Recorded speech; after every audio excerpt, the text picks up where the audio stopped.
36 dias, né, é o mais longo da história dos Estados Unidos, que quando começa não atrapalha tanto assim, mas quando se prolonga muito, ainda mais sendo o mais longo da história, começa a causar diversos incômodos, não só, claro, a preocupação para o presidente, para o Donald Trump, mas dentro ali do Congresso e para a população. E até mesmo afeta a vida de alguns turistas, porque tem museus que deixam de funcionar, né? Tem diversos pontos ali que, claro, demorando bastante tempo para que a situação seja resolvida, o problema vai se alastrando, né?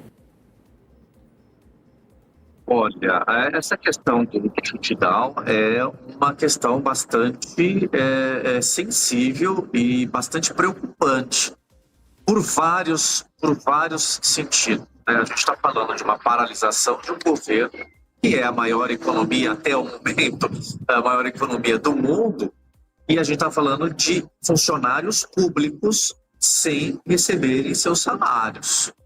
Então, imagina você trabalhar, né, parte dessa massa de funcionários, trabalhar sem ganhar qualquer salário e uma folha já foi vencida, ou seja, já tem funcionário que não conseguiu pagar o seu aluguel, não conseguiu pagar suas despesas básicas e está usando a sua gordura. Então, imagina você, funcionário público, trabalhando psicologicamente sem condições de trabalhar, porque está com problema em casa.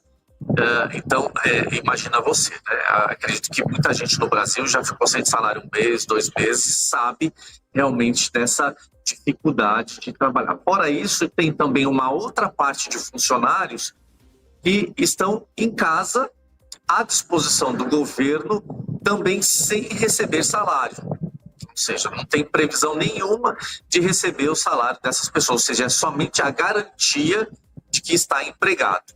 E existe uma outra parte que foi demitida também. Mais de 5 mil funcionários americanos foram demitidos dos seus postos. Aonde que pega muito hoje quando você fala assim, Fernando, tem turistas também que estão sendo prejudicados. Sim, os turistas estão sendo prejudicados, principalmente, não só o turista, mas como o americano comum também, os aeroportos. O controle e o tráfego aéreo dos Estados Unidos ele é composto apenas por funcionários públicos, os controladores de voo.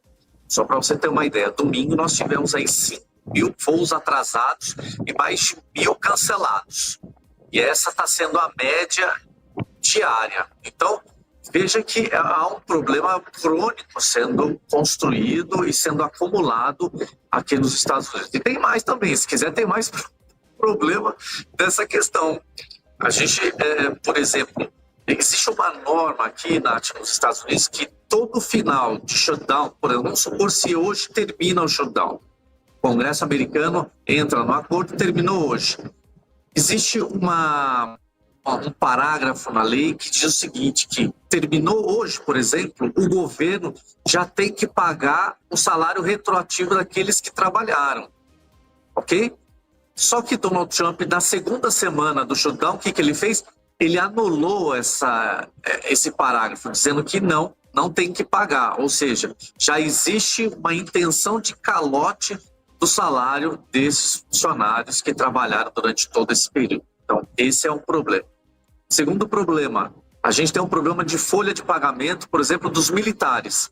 Os Estados Unidos não pode ficar sem soldado, ele não tem essa condição de ficar em casa à disposição, então eles têm que trabalhar. E o governo americano ele se sente obrigado a pagar isso. E o que aconteceu? Eles recebem a cada 15 dias e não tinha dinheiro para pagar soldados, toda a força militar dos Estados Unidos. O Donald Trump foi e buscou uma doação do setor privado para poder pagar a folha. E aí, no seu trabalho você costuma preparar apresentações em PowerPoint ou planilhas em Excel? Dos militares, desse último dia 1º que aconteceu. E aí você já entra num problema de compliance do governo, né? Como que pode? Empresas privadas pagando a folha de pagamento de militares. Então, há uma situação bastante crônica, bastante complicada, e se isso se estender cada vez mais, a gente vai criar um buraco sem fundo.